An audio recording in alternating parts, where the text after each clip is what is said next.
For my topic today, I wanted to talk to you about how to think like a designer.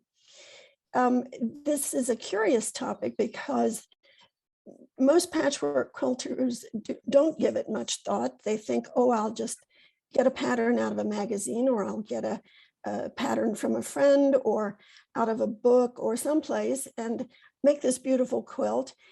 And all of their focus is on the sewing and the construction of that quilt. I would like to shift your thinking just a little bit and possibly open a doorway for you to pass through to begin thinking like a designer. I don't know whether any of you are interested in designing your own quilts, but I think you probably won't know yourselves until you give it a try. I'm not quite sure how to do this, but let's try. Didn't work. That's what it takes. Okay, what I'm going to do for you today is just to give you a few rules, a few basic guidelines to think about as you consider coming up with your own designs for your quilts. Designers are not quite the same as fine artists. When you're an artist, you've got total freedom. You can do anything you want to do. But when you're a designer, you're a little bit limited. You have building blocks, and there are some rules, and there are some guidelines that you can follow. And sometimes you can break those, but very many times you can't. So what I want to do is share with you some of the basic tools that you have to work with as a designer. Before I do that, I have to put some emphasis on the fact that you must be able to, or learn to, and then be able to draw for yourself. You can draw on paper, or you can draw with a computer, or you can do the smart thing and call one of your kids in and have them draw on the computer for you. But somehow you've got to get your ideas down on paper. As you do that, you have some building blocks that you can work with. First of all, we're dealing largely with Euclidean geometry, the kind of thing you might have got in secondary school. There are two kinds of lines, and there are only two kinds of lines. You can either have straight lines or you can have curves. A straight line, of course, is the shortest distance between 2 points, and a curve is something other than the shortest distance. That's all you have to work with, are those two lines. Straight lines combine to make geometric shapes. Yes, we get squares, rectangles, stars, triangles, all sorts of things that are geometric in form. That means they're pretty easy to measure. You can measure the circumference and you can measure the area easily. When you start working with curves, it becomes another game. I'm sorry, I'm touching my touchpad too quickly. But the point is that you can use either curves or straight lines exclusively, or you can combine them. It's entirely up to you. What I'm hoping that you're beginning to understand, even at this early point in my presentation, is that this is a lesson in creativity. It's a lesson in playfulness. It's a lesson in fun. You can do anything you want to do. You put yourself in a private place where nobody else is watching what you're doing, and you play, and it's for nobody else to know or judge or criticize. It's just your space. We'll talk more about that a little bit later. You can combine straight lines and curves.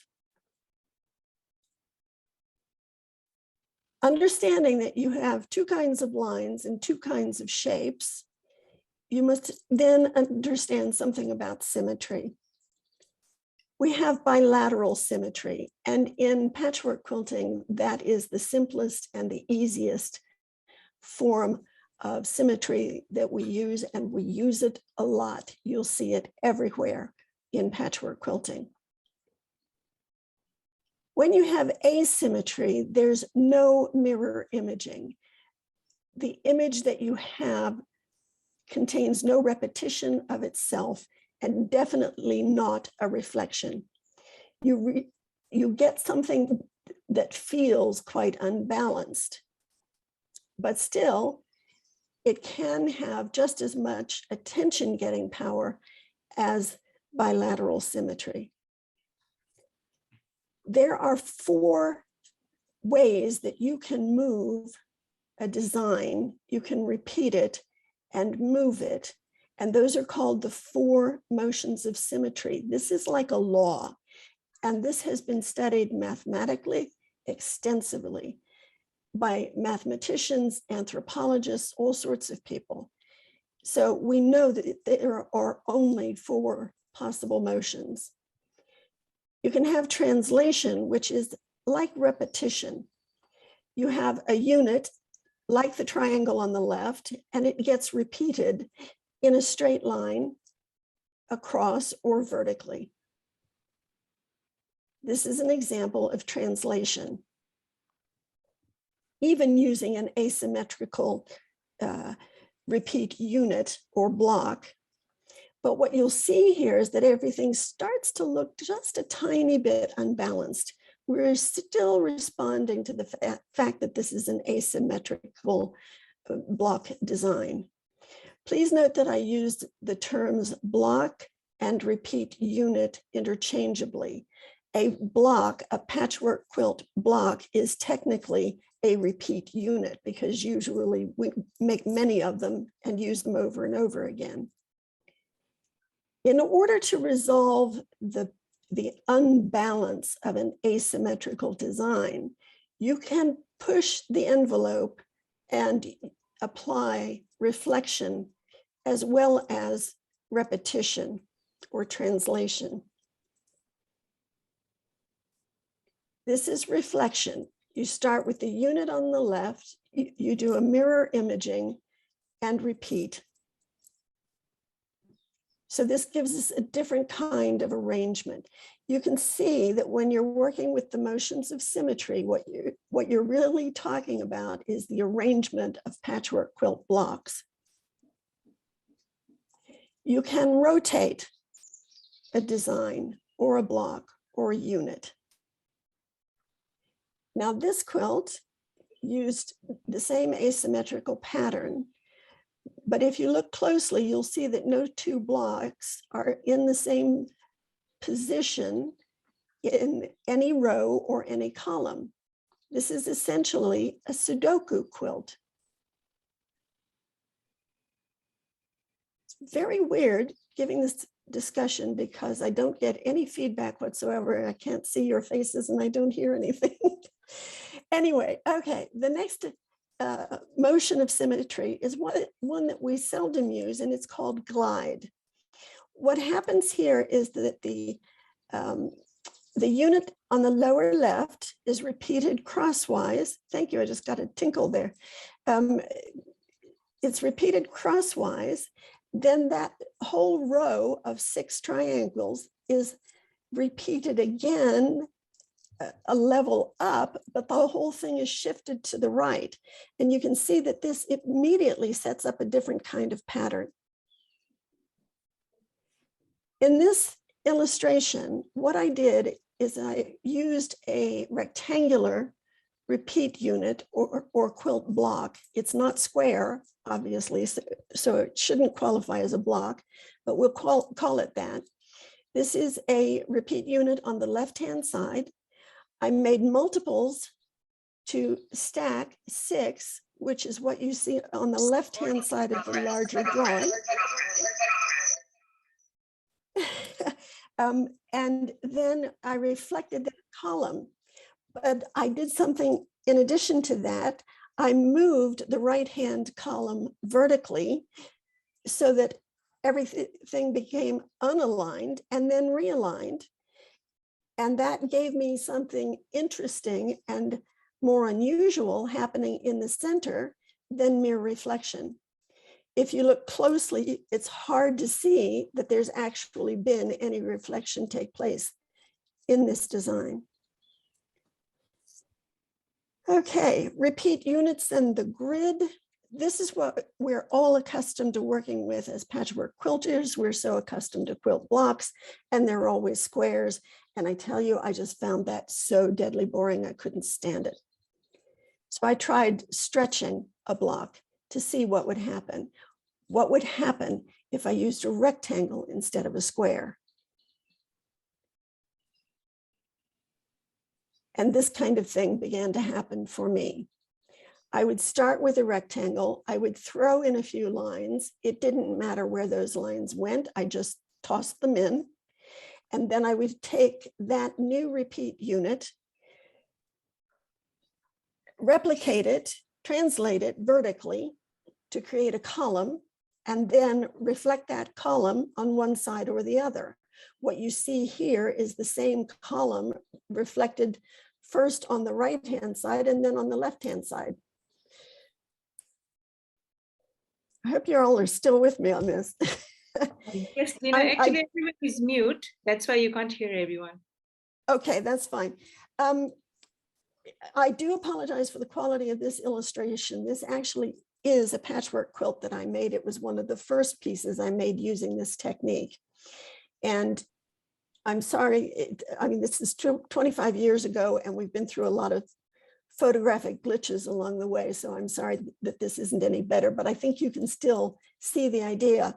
One thing I want to point out to you in this design is that there's a strong zigzag line running vertically on either side of the quilt. And that is because I was very careful to make sure that where the shape ran off on one side of the block, it was picked up on the other one. And that made a real continuation of a single line. Okay, so if you can reflect something through the middle, then why can't you reflect it at a 45-degree angle from the corner? That's what I tried here. I started with my rectangular units, stacked the columns, then chopped through them and reflected again at the corners. Watch what happens.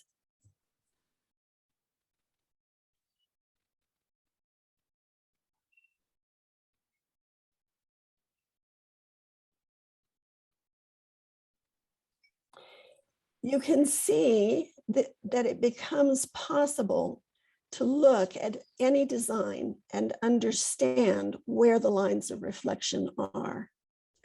The lines of reflection disappeared to make this quilt, but they're still there. They still underline the structure of the quilt. I threw this slide in for one reason, and that is because I want you to notice the turquoise and the white shapes in the center, the most irregular shapes. There are no seam lines making those shapes. Each of them was an individual pattern piece with inset angle piecing to create all the sharp corners.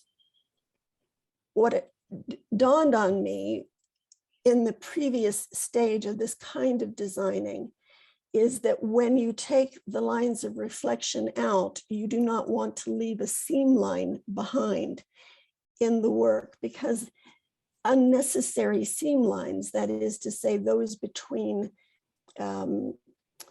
two patches of the same fabric, the same color, the same print, that kind of seam line is not necessary. We're taught to believe that those seam lines are necessary for construction reasons. But what that has to do with is speed of construction. It doesn't have anything at all to do with the quality of the construction. And it destroys, in my opinion, the beauty of the work to have all those extraneous seam lines in there when they're not necessary. Okay, tessellation is one of the big mysteries for patchwork quilters, and I can tell you it's a whole lot easier than you might have imagined previously. Starting with a rectangular unit, all I did was to change one side. I gave one side a different character. Then I copied that character and repeated it to the other side of the unit. Now you can still see the ends of the original rectangle here, but suddenly it's no longer a rectangle, and it's stackable. All those shapes still fit together perfectly. Add reflection, and you begin to get a basis for a patchwork quilt. I added more reflection, and the whole quilt body was there. What I did not do here is to design the basic repeat unit, which was the rectangle with the sides changed. So this is really showing you the underlying structure. You can tessellate other shapes like triangles and come up with something that I called a designer pinwheel. Now, as you look at this quilt, I want you to understand that the design, the 4 triangles, actually only runs from the corner of each of the arms of the pinwheel. Everything else is border. That whole vine with leaves motif all the way around the outside had nothing to do with the original designer pinwheel pattern. This pattern is available, by the way.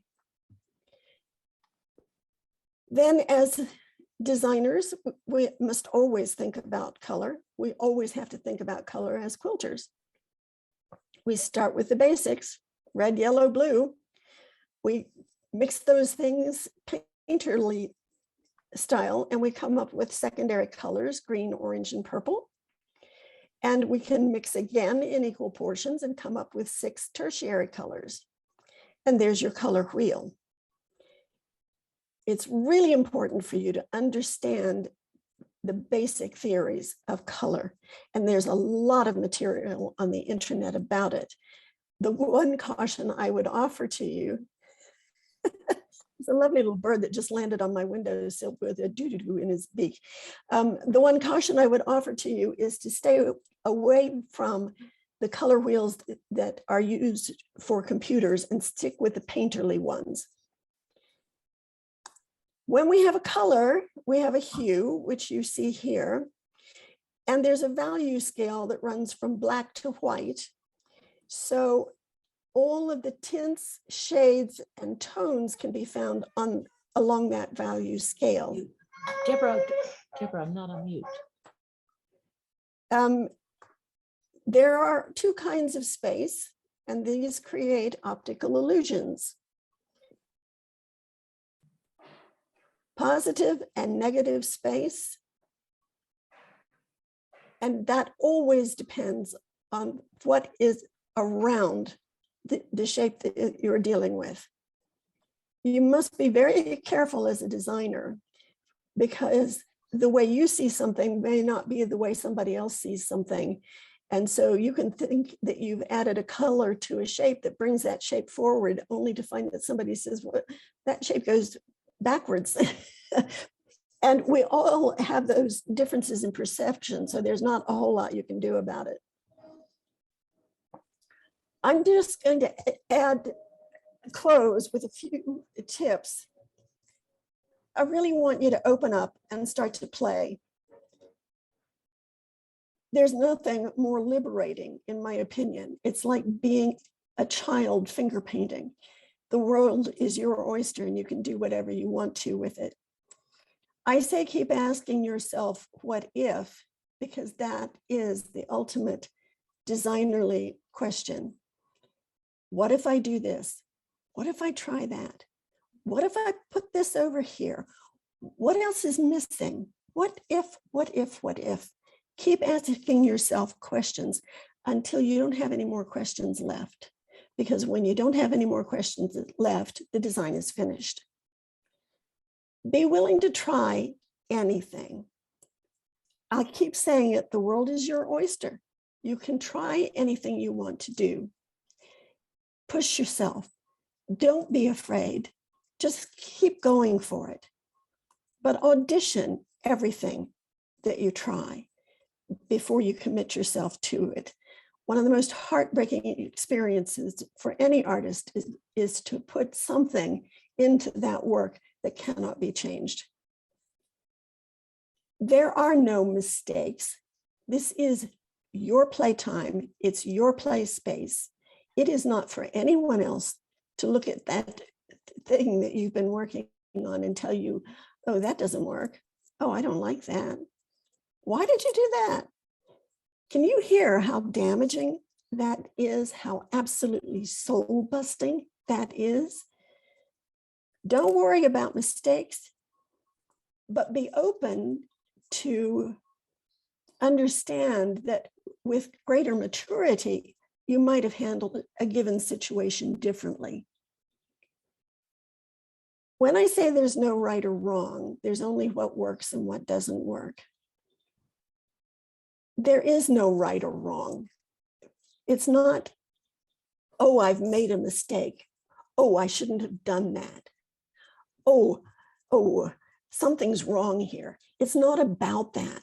It's about, does this thing that I've done, does this enhance the design, or does it detract from the design? Is it positive or is it negative? But it's never about, oh my God, I shouldn't have done that. Because you see, when you start talking to yourself that way, you've just defeated yourself. You might as well throw in the towel and walk away. You won't ever accomplish anything with that kind of attitude. You have to give yourself the freedom to move forward. And my last point is, never judge your work until it's finished, and never ever consult a friend. You must suspend judgment while you're playing. And by that, I mean, you don't stand back and say, oh, this is a terrible piece of work, when it's only halfway finished. How can you know that? You don't accept that. You don't impose that on yourself. What you do is you say, oh, it's only halfway finished. Let me try this. What if I do that? What else can I add? Should I take something away? Have I auditioned enough? And just keep massaging the work until it satisfies you. And really and truly, I say this from experience, never ever consult a friend. That work is your work. It's not your friend's work. I made that mistake twice in my career, and I regretted both instances. And I think I threw both the quilts away because they were not me. They were not of my heart, my soul. They weren't part of me. Yeah. So be careful, but do have fun. And always remember, if you open your heart to designing, the sky's the limit. Thank you.